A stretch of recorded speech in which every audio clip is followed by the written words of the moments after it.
Hey everybody, welcome to episode 84 of the Askdap show, where we answer your Volkswagen Audi questions.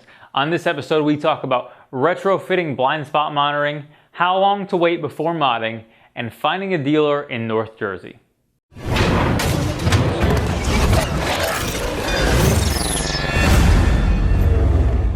Nem Savic via YouTube says, I purchased a new MK7 Golf R earlier this year. At what point would you suggest I start looking into mods or tunes, and are there any mods or tunes that you would recommend to start with? So what mods would you do, or really when is the appropriate time to start modding? I think there's a lot of debate over this in general in a lot of the communities, because a lot of people feel like there should be a break-in period for the vehicle before you start modifying it. I'm of the opinion that there's not really much of a break-in needed. If you want to wait for a break-in, I would say maybe 500 miles, 1,000 miles, maybe at most, before you really need to worry about a break-in. Once you get past, then it really doesn't matter at that point, and you should feel free to modify.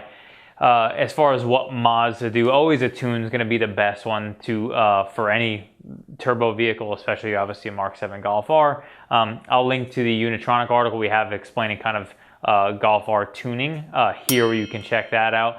That's always going to be your best bang for your buck as far as power up front, intake, downpipe, that type of stuff, intercoolers.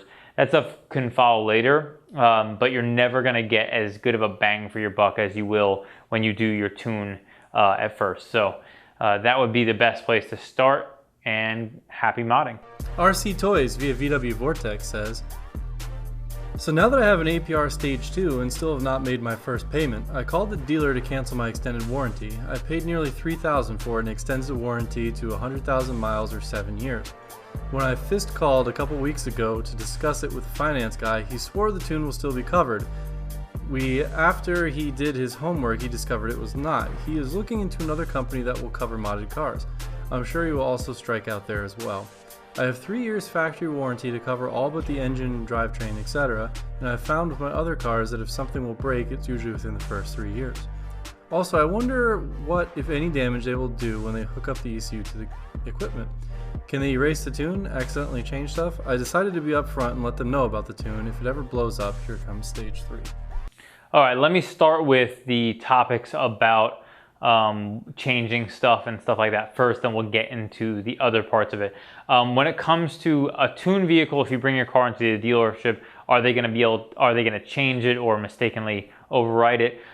The only scenario in which a dealer would actually overwrite your software, your performance software, would be if there was an ECM update.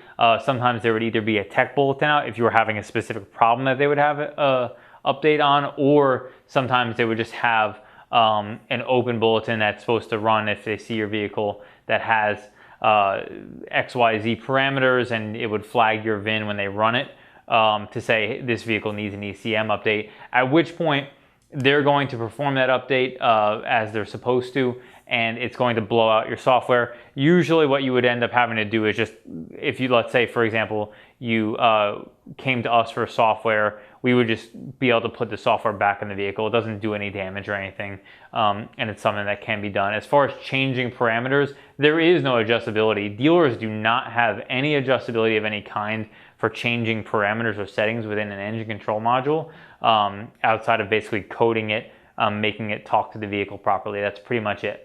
In regards to, let's talk a little bit about your situation with your extended warranty. First, obviously the finance guys as a general rule probably know next to nothing about cars. As a general rule, I'm sure there are some out there who actually do. They know way more about their margins that are in the product they're selling you, which would be that warranty, than they do anything about what the warranty actually does, what it covers, or any scenarios of where it would be voided. That's just a matter of fact of who they are. Their job is basically to sell stuff. So as a general rule, they don't know a whole lot about the product they're selling. In regards to them telling you obviously that everything was covered, that's kind of a defense mechanism, because if you cancel your contract, it comes as a chargeback against what they sold you. So basically they went from getting paid to not getting paid.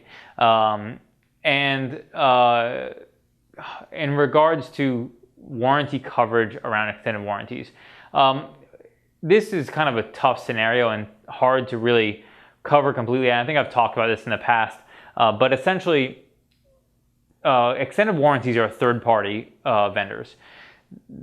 people getting warranty coverage denied because of modified vehicles are factory warranties.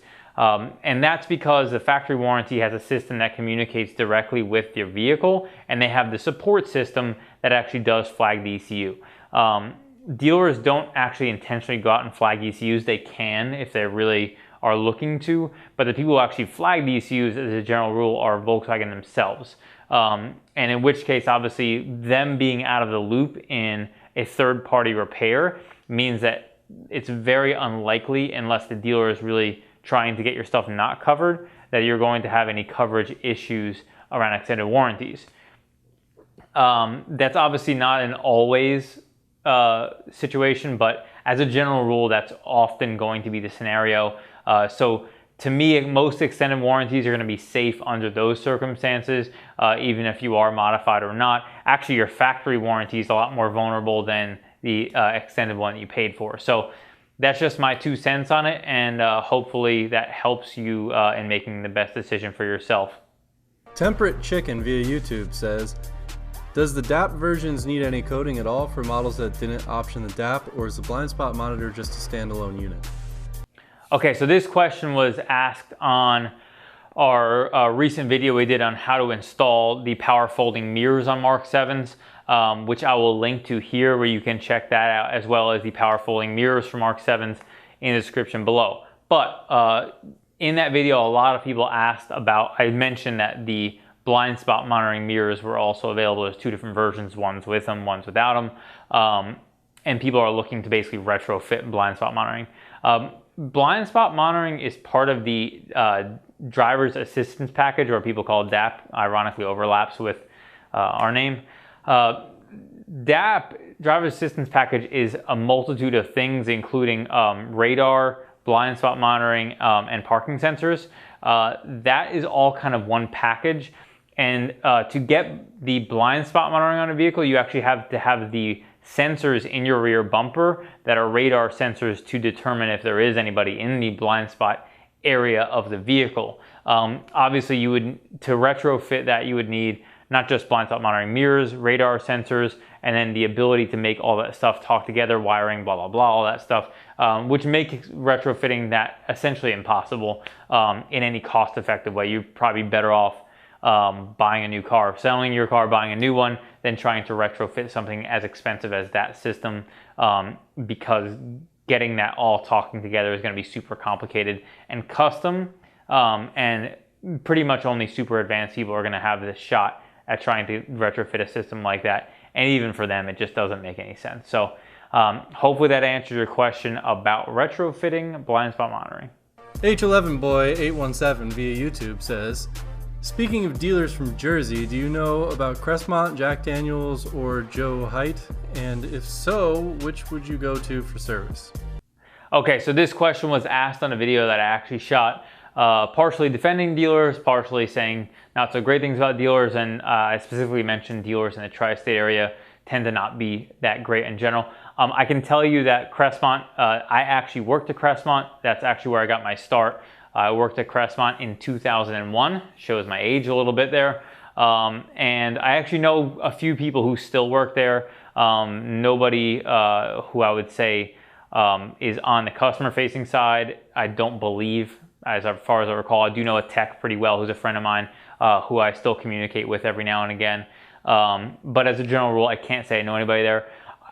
I would say this, if you're looking for a dealer to go to, I would reach out, especially even more so in North Jersey, because that's such a heavy community with VW and Audi. I would reach out to other people in the VW community to get a gauge for their experience at dealers. Those people are always going to be a much better gauge for, if I know one guy who's at a dealer who's great, if you don't see him, or if he's not there that day or whatever, you may get a less than optimal experience.